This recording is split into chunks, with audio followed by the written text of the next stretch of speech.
I cannot get my thoughts together this morning. I think this is the last time that I record a video before I drink my coffee. Because this is like my 6th take. I said the last one would be my last take. This is my last take. All right. So my name is Candace. This is my booktube channel. And today I will be talking about Red Clocks. I surprisingly enjoyed this book. I gave it 4 out of 5 stars on Goodreads, and yeah, it kind of blew me away. And the whole reason is because of the amazing character development. So I will be upfront, I do intend for this to be a spoiler-free review. Sorry if I just so happen to say a couple of spoiler-y things while I'm in here, but my intent is for a person who hasn't read this book to get a good grasp on it, especially if they're kind of going back and forth about whether or not to read it, if it is for them, rather than going in depth about some of the things that are in here for people who have read it before. The other thing, I'm not really into contemporary feminism at all. I love the first and second wave. This third wave, not too about it. However, this book is awesome. So it's basically what would happen if all the Planned Parenthoods were shut down. Roe versus Wade was reversed. IVF, in vitro fertilization, is now banned. And you can't go across the border to Canada because to get an abortion, because Canada is backing up the US, and you can actually be committed of attempted murder if you attempt to get an abortion. So it's a crazy story, crazy. A lot of people are calling this a dystopian tale, but I wouldn't consider this dystopian just because there are talks of these types of things happening right now, like just within the last presidential debate. And I know that it's not something that's huge on everybody's mind, and I know that we have a lot of bigger things that are going on. But if this were to happen, a lot of lives would be affected. And that's what I think is so interesting about the story. And I thought it was just a really interesting story until I brought it up to my husband and I told him what it was about, and he was like, oh, we'd be overpopulated. Like, that was his immediate mindset. And it's because he's a man. No problem with this. That's a very logical way to think. Not saying that women don't think logically. But another way to go about it is what would happen to the individuals. And that's what this book goes into. Some of the different scenarios that would be put into play, how lives would be individually affected. And in addition to that, we do have one woman who I don't think is really so much affected by the Roe versus Wade part. She's more affected by just the overall mindset. And in addition to that, we have an ongoing thing where we are within weeks or days, depending on what part of the book you're in, of adoption being only for 2 parents. So it's every child needs to act. And the mother is kind of more affected by that, and just what is a woman's place, you know? And I feel as though all of the female characters, they have these redeeming qualities, but also they have like their flaws, and they're not like physical flaws, like they're actual character flaws, which I love. And then their inner monologues are kind of shisty, but not so much that you just hate them.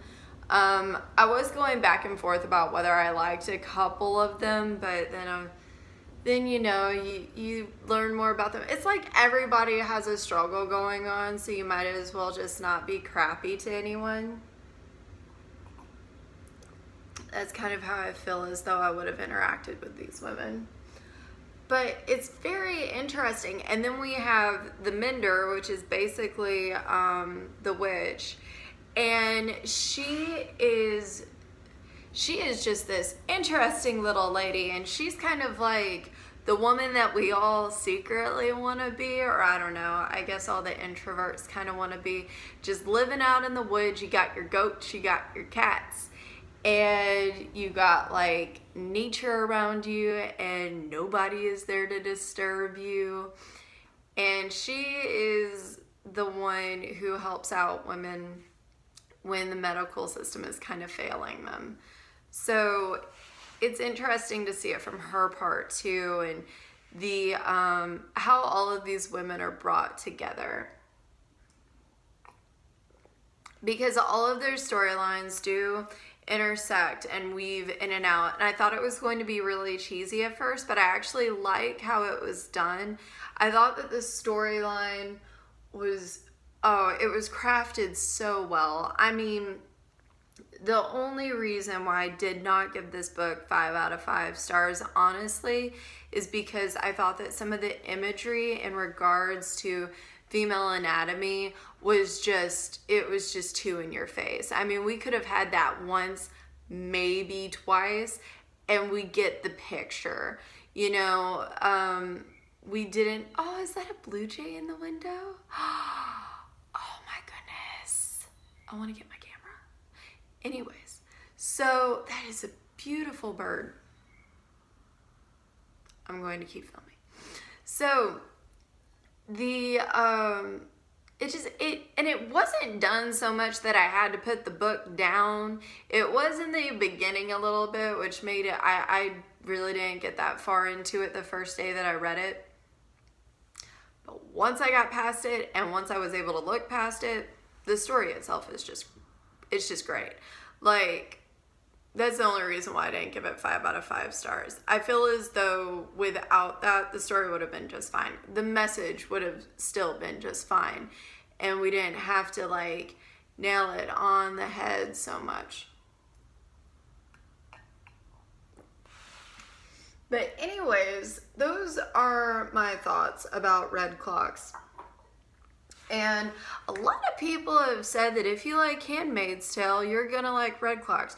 This has nothing to do with A Handmaid's Tale, which I read recently. So, again, I checked this out of the library at the same time that I checked out that. And I read a book in between those so that I would have a little bit of a breather. I read Practical Magic in between those. God, that was not a good book. Not for me. I actually prefer the movie over the book in that instance. But this is a totally different story in my opinion. And if you like it, then yeah, you might like that. These are two totally different things. Yeah, they're both very red, got a very similar color scheme. And in the sense of like it being feminist, and this is dystopian. That's not, in my opinion. Yeah, both great books. I think that, you know, a lot more people could get on board with The Handmaid's Tale than with Red Clocks, just because The Handmaid's Tale has some more layers to it than Red Clocks does. I think that this is a great story. I think Handmaid's Tale is better, but it's a classic, so what do you expect?